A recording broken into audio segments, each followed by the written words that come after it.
Good morning. We are entering a new phase for the Public Relations podcast. Thanks so much if you took part in that survey that I had over the past couple of weeks. Well, what I did was I went through the results and I thought about how I could change the podcast and the newsletter to be a bit more related to what you said. I kind of thought I kind of got it roughly right to do a kind of conversational, trying to be insightful, talk about different issues in a bit of depth. But it seems that in the newsletter, people felt that was just too much. They didn't want something as long as that. They wanted something a little more concise. And in the podcast, to not cover quite as many different things. So what I've done is I've scaled it all back. You'll have seen, if you're a subscriber to the newsletter, you'll have seen that it is a lot shorter this time. It focuses on just one topic with a couple of things that I've spotted. And also the fictional scenario, which I found in the survey was incredibly popular. So I'm carrying on with those ones. But for the podcast, what I'm going to do is I'm going to carry on twice a week. But within the podcast, I'll discuss the issues that I talk about in the newsletter in a bit more detail. So I'll add some more context, I'll add some more examples, and basically just try and sort of generate a bit of conversation around it. Because I guess, as always with all these techniques, is that, there's no real one way of doing PR, comms, marketing, whatever. There's going to be people. I mean, it's fascinating, just even people I'm talking to at the moment on LinkedIn, a particular person that has been sort of saying, I disagree with you on all these, on a lot of these points. And I think that's the whole point of this. It's about generating a conversation.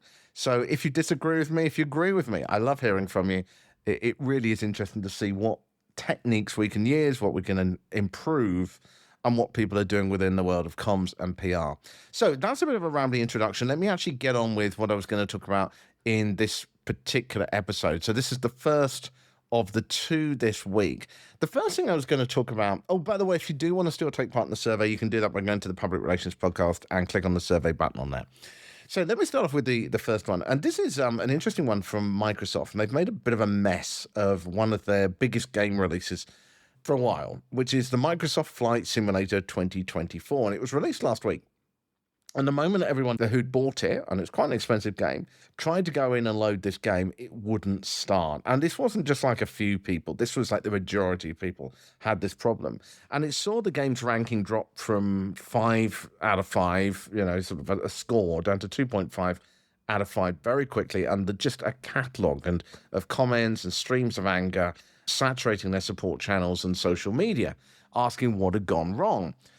So what do you do in a situation like this? Well, what was interesting was that they actually came out with a short video. And it was interesting in that it had the comments turned off. But the community manager begins in quite an enthusiastic way, talks about how the game has come out, and then basically sort of alludes to the fact that the success of the game has caused the problems.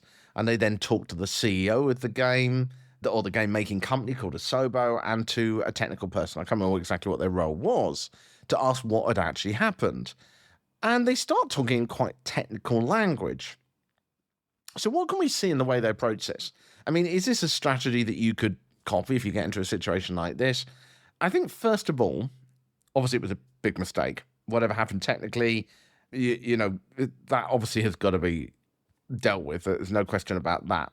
And I think this is one of the problems increasingly when you do hype up something too much, is that it does build expectations far too high, particularly if people are buying an expensive game or an expensive product in advance before seeing it, and then they find that it is not up to that incredible standard that you've raised it up to. It's kind of a compliment in the fact that you bigged it up, but the damage that is done to it once it then comes out can be enormous. It was interesting to see that in the video the comments have been turned off.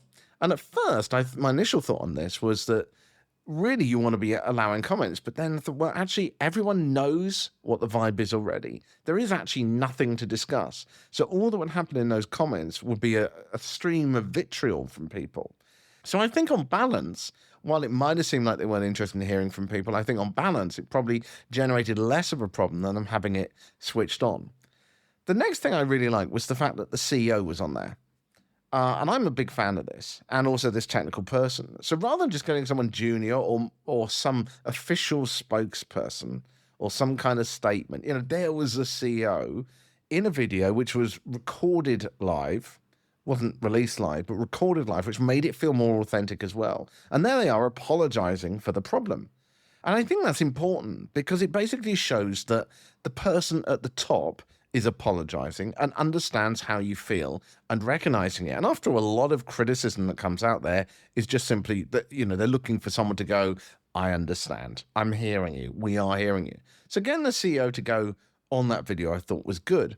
It was also interesting the fact that in the video, and there's a link, by the way, to this video. It's quite a short video I put in the newsletter this week.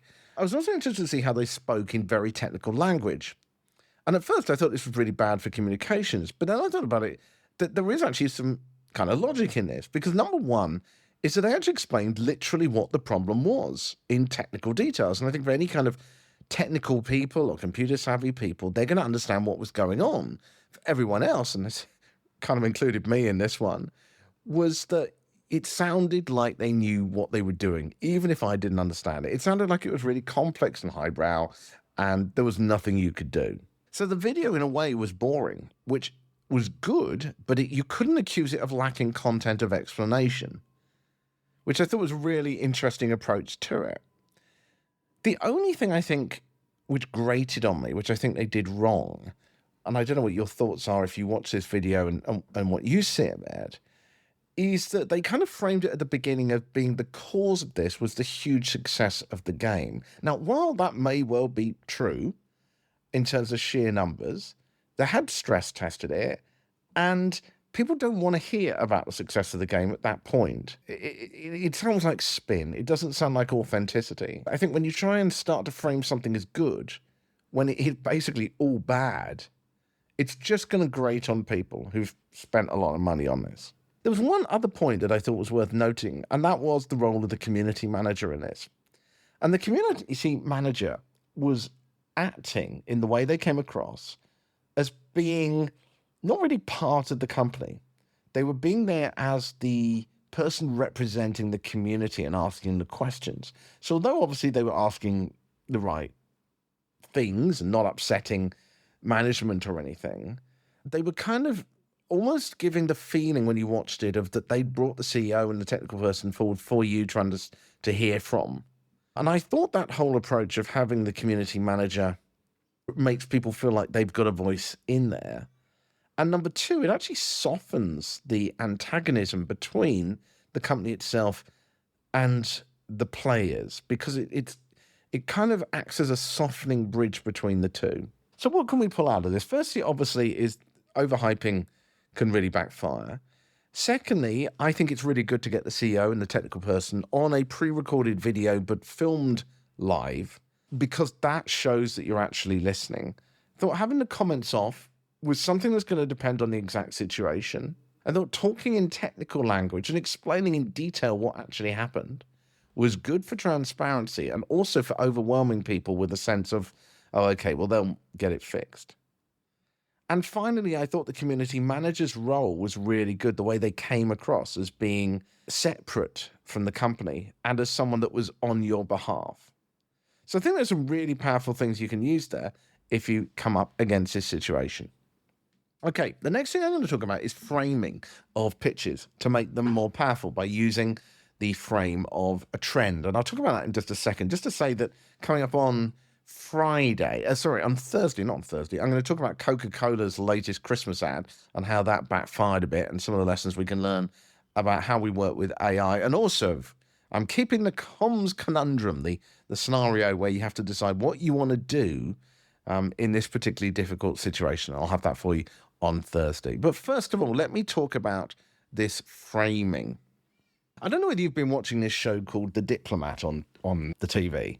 It's with Kerry Russell, and she plays the US ambassador to the UK. And I have to say, I really love it. She achieves almost everything by the way she works with others, but most importantly, how she frames things when she talks to them.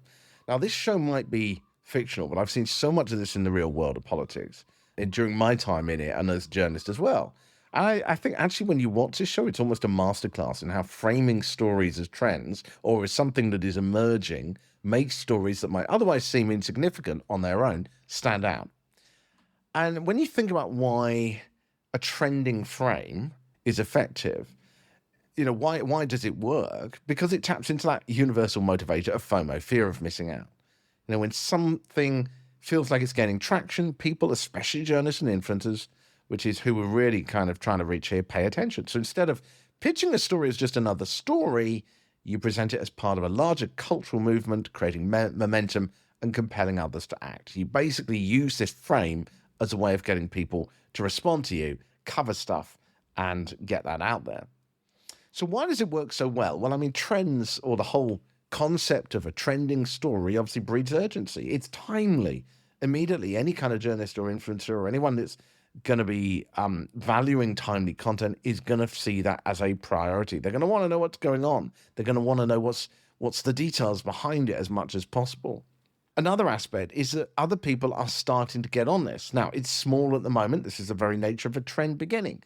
But other people are starting to get on board with it. And if a few people who matter talk about it, it feels like an early trend that they're going to need to jump on. And finally, it's really about credibility. Content creators' credibility depends on being ahead of the curve. People go to them to find out new information, whether it's to do with makeup or science, it doesn't really matter.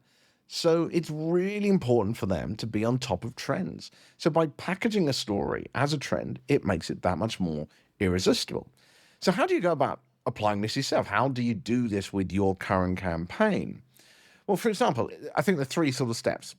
Okay, so the first thing is there an existing movement, however small, around a topic that relates to this? So what already exists that seems to support your story as part of a growing trend? If there's something out there, then your job is done.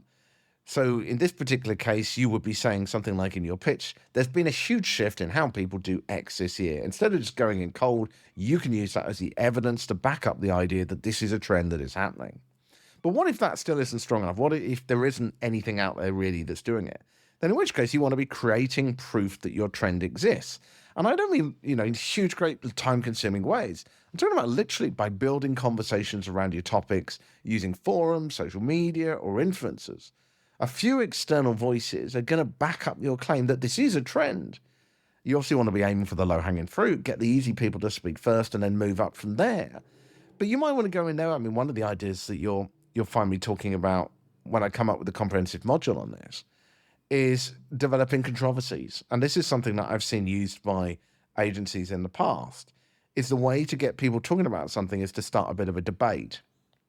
Anyway, so the point is that you're basically sharing industry stats or sparking conversations or even debates on places like LinkedIn groups to generate buzz and then include that in your pitch. And it only needs a few interesting voices to show that something is, and you can facilitate that with reaching out to people that you know, customers, whatever like that, getting that going. I'll talk about that more in the detailed module.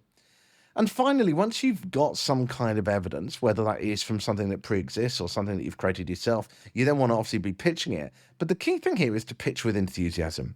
You want to show excitement and urgency in your pitch because it conveys that this trend is important. People get enthusiastic about trends, so be enthusiastic too. Your passion, and this again, going back to the diplomat, you can see the way she's doing it. She's got an anxious face. She's framing things in that way that things are happening. You've got to be doing the same in order to deliver that. This is something people are talking about. It's growing fast, and I need to tell you because this is a trend that is happening.